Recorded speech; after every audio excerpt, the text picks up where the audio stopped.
Hello everyone. So in this lecture I'm going to explain you about blockchain, Ethereum and smart contracts in a very brief so that we can understand the upcoming parts very easily. So let's jump into the first part, which is blockchain. So you might have heard about blockchain many times in the past few months or the years. So what is it exactly? So a blockchain is nothing but a decentralized data structure which stores information in the particular format, right? So I'm going to actually explain you in a very simple language rather than explaining you in a very complex manner which maybe you'll forget very easily. So I'm going to use a very simple language. So data structure, so if you are not aware of the data structure, it's nothing but a arrangement of data. So remember, it's a just a arrangement of data in the computer memory. It's called a data structure.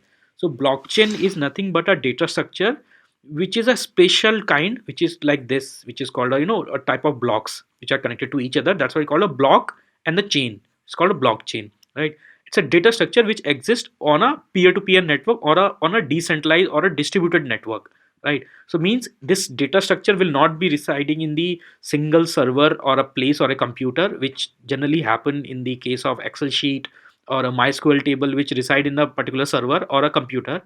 But this blockchain will be actually existing on the multiple computers at the same time, and the recording and the deletion or whatever you can call it, right, all the operations on this data structure will happen through a peer-to-peer network rather than on a centralized server where you send the query and then you get the response. This is not going to happen in this.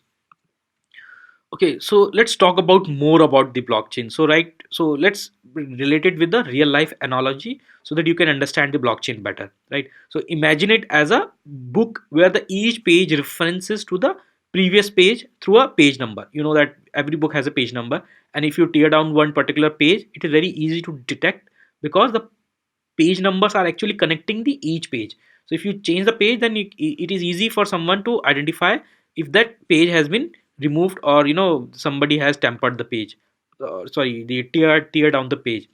So it is easy, also easy to arrange the pages and identify any suspicious activity about the deletion of the page. Remember, not the alteration of the page number of the page content. So that's why the page numbers are very important in the agreements, because the total number of pages should be written everywhere in the each page, so that everybody know, okay, there is, if there is a page missing, it means something wrong. Okay, but the question is, what if the content of the page has been altered, right? So how will you ensure and check every time that a particular letter on page number, let's say 26, has been altered by someone?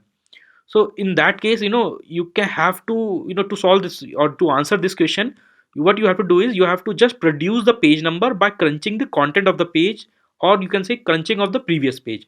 So if you create a page number in a particular, let's say in this, right, if this is a third number slide, if this third is being actually created by using the entire content of the previous page, right?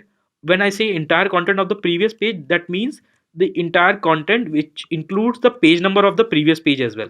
So this as well as the whole this will be crunched or converted into a small string, and then that small string will be called the next page number, right? If this happens, then you can understand, if I do this, when I say crunch, it means the digest or the signature of the entire page. Digest algorithms actually converts the any size of string into a fixed length of unique strings. So if that happens, then even if you change, let's say this, if you delete this letter particular called a, then the page number in the new, or you can say the page number of the new page will not match, right? Because it's there already from which is coming from the previous page digest, which means that it will not match, and the entire block or entire book will actually be invalid from the page from where you altered the data. So if you have altered the data like this a, then the any page which follows this page will be invalidated and will be disconnected from this book, right? So that's how the blockchain works, right? Each block is actually built on top of the previous block, right, in such a way that the signature of the previous block has been kept in the new block, right? So if you alter anything, anybody can actually easily identify. So that's how the blockchain works. The each blocks are connected to each other in such a way that the signatures are connecting the each block, and the whole blockchain is actually available entirely among everyone in the network. So there are tons of computers connected to each other, right? forming a peer-to-peer network, and each one has the entire copy of the book. Let's call it a book if we're talking about the real life analogy. Okay, so in real life, the blockchain case, the each block is built on top of the recent block and use its previous block's content as a signature, right? Then building a block and adding it into the blockchain is the task of the miner. So right, so when we talk about the multiple computers connected to each other, then some of them are called miners who are responsible for adding the data into the blockchain by actually compiling the transactions into a block and putting the entire block into the blockchain, right? So it's like this, right? Whenever the new lines of the text in the book comes into the whole network, one miners will actually collect all the lines together and put them into a page and then add that page into the book. So that's called a mining process, right? So in public blockchain, it is made computationally difficult to add a block to prevent the attacks, because if somebody has done something malicious on a previous pages, he would like to replicate the entire upcoming pages so that he can avoid the suspicious activities. But or sorry, he can avoid the identification of suspicious activities.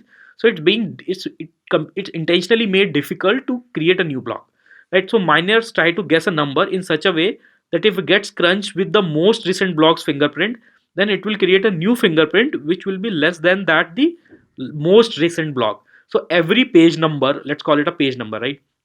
So every page number must be lesser than the previous page number, so that the block has been created in such a way.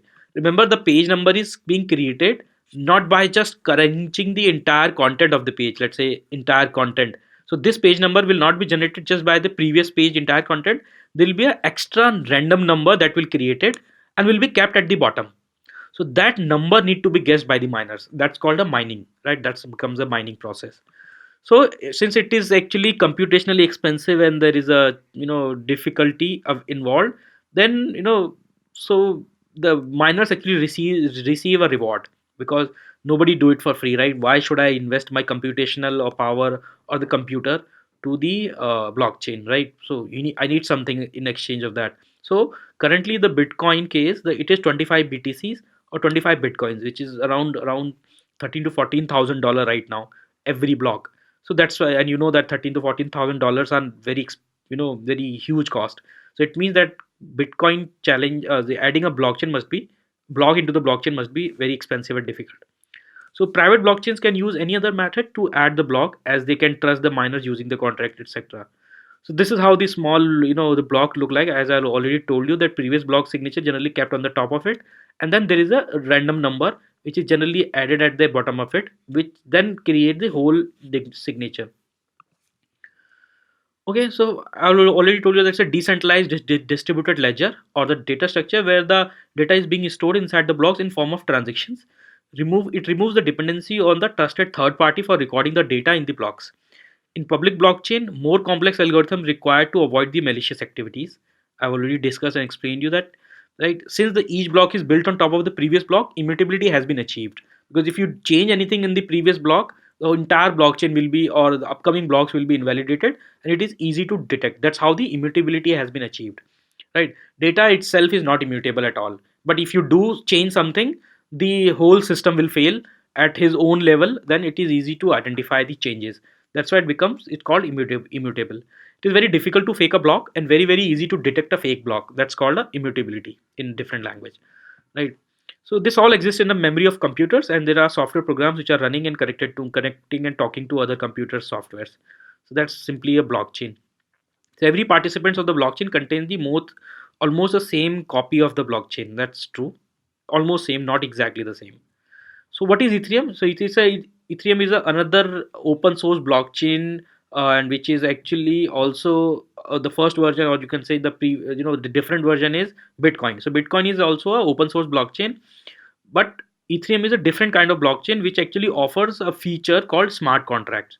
So it's a distributed computing application platform which allows you to create your own smart contracts and let it execute on the entire blockchain through peer-to-peer network, right?